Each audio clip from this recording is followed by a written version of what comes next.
Good morning. Good morning.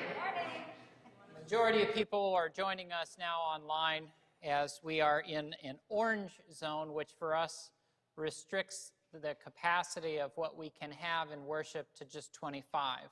For those that are joining online, we are grateful to have this technology available to use and to still be able to worship together. For those that are here, thank you for being here.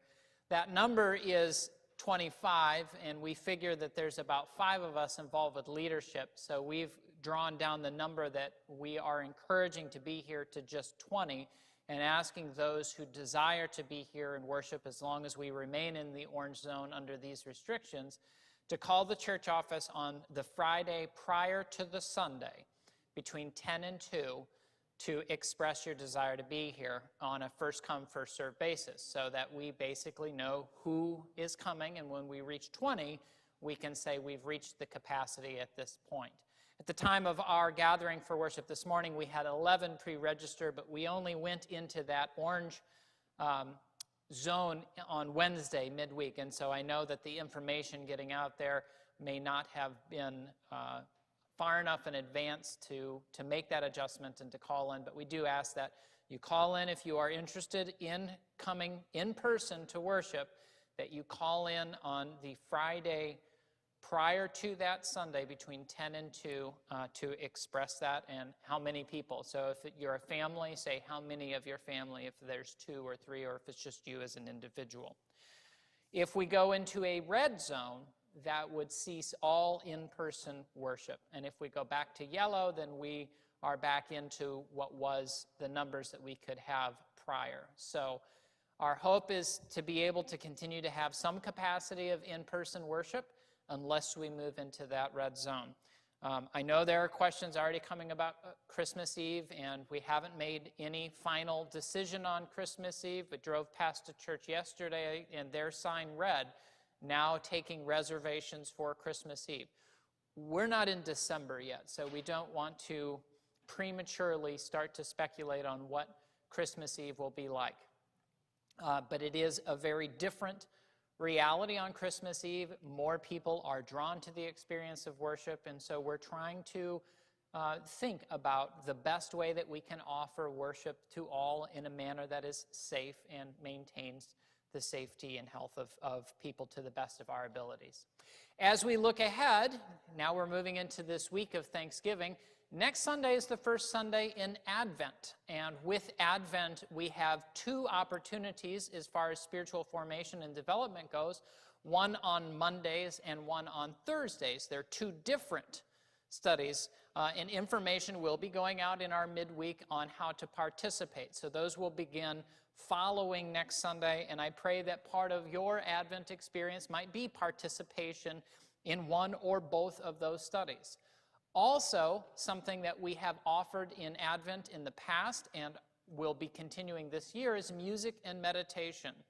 That time of contemplative worship on Friday evenings, 5:30 to 6 o'clock, a short, brief period where we gather by candlelight and simply are immersed through our singing and through hearing Scripture in a time of preparation, which is what the season of Advent is all about.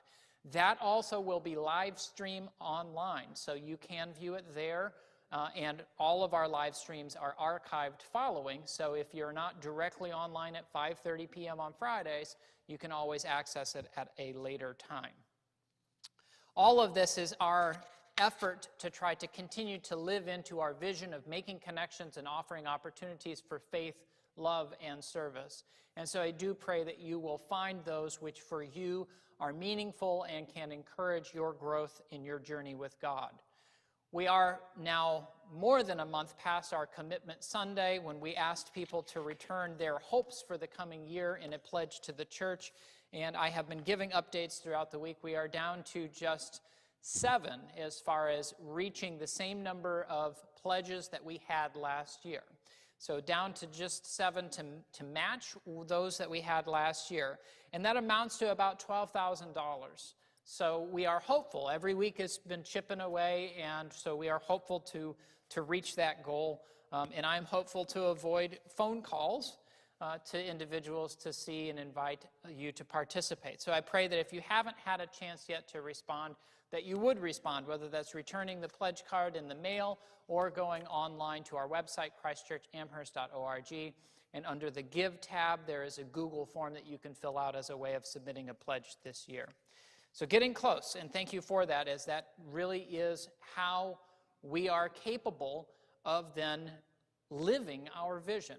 So every one of those pledges represents a commitment to the vision that God has placed upon this community of faith. It's more than just dollars. It's all that we're doing. It's these studies that we offer. It's music and meditation. It's worship on Sunday morning, and a host of other things. I pray that you will find yourself during this time, that you will take time to pray, to reflect, to prepare in the season of Advent. It can be, with the news every day, so discouraging. And I think to the benefit of all of us, if we take the time simply to immerse ourselves in God, to spend a little time in silence and prayer, we might find that our spirits are encouraged by that activity. May our worship help us in finding and discovering that rhythm. Let me leave you with this thought of the day as we begin that time of worship this morning from Kenneth Carter, a Duke Divinity School professor and retired United Methodist bishop. He writes, "Christian discipleship requires being held in love and being held accountable. We simply cannot follow Christ apart from a community that holds us in compassion and calls us to accountability. Solitary discipleship is a misnomer. We cannot be Christian alone."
Do please stand as we come now into this worship together.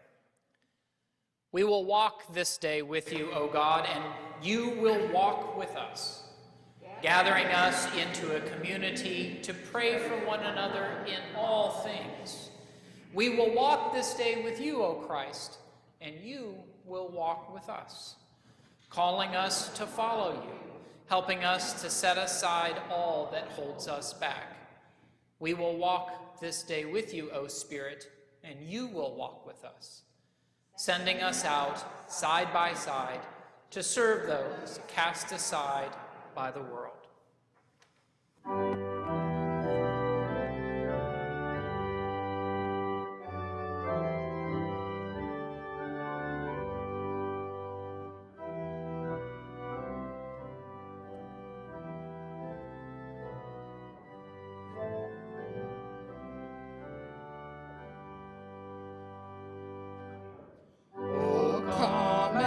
Dwell in me, Spirit.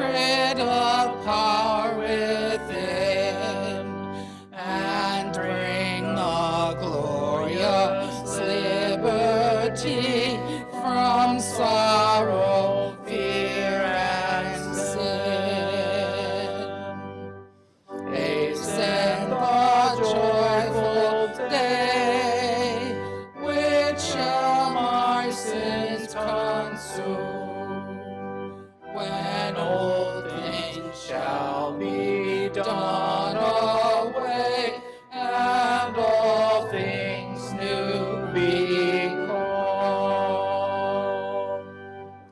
I want the witness, Lord, that all I do is right, according to thy mind and word, well pleasing in thy sight. I ask no higher state, indulge me but in this, and soon or later then translate to thine eternal bliss.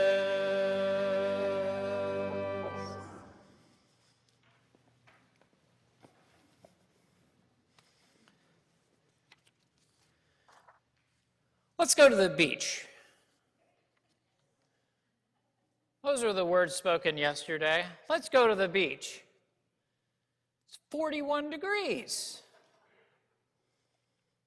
Well, we've heard about these beaches on Lake Erie. We've always gone north. Let's go to these beaches and check them out.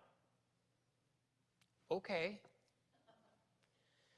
We made our way south, first going to Woodlawn, then heading further and further, and finally in Evangola, our furthest south destination.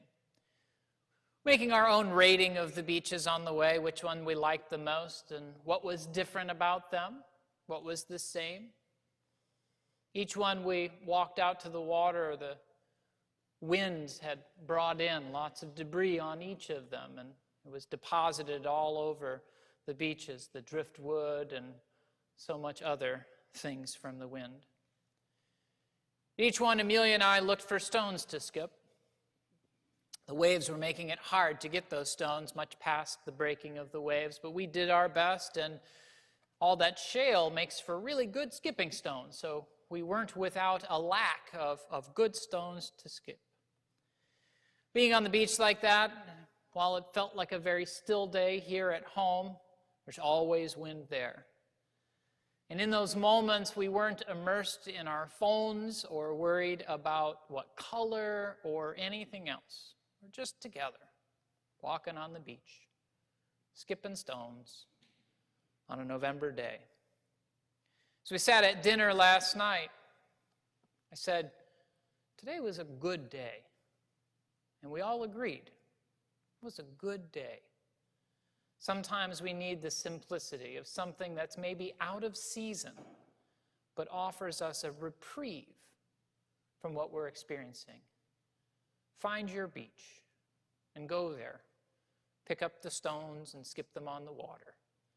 And I hope that you too can come to the conclusion of such a day and say, today was a good day. I lift to you the following concerns, people in our church family that we have been praying for and continue to pray for those who are in therapies or suffering with different health challenges and certainly have found the support of our prayers to be a source of strength for them. Dave Wolf, Paul Staley, Scott Smith, Sue Esty, just to name some of those. I'm happy to let you know that Jim Pollard is now home. So he has had a rather long journey. And last week was still in rehab at Buffalo General, now home, and I know that he is delighted to be there.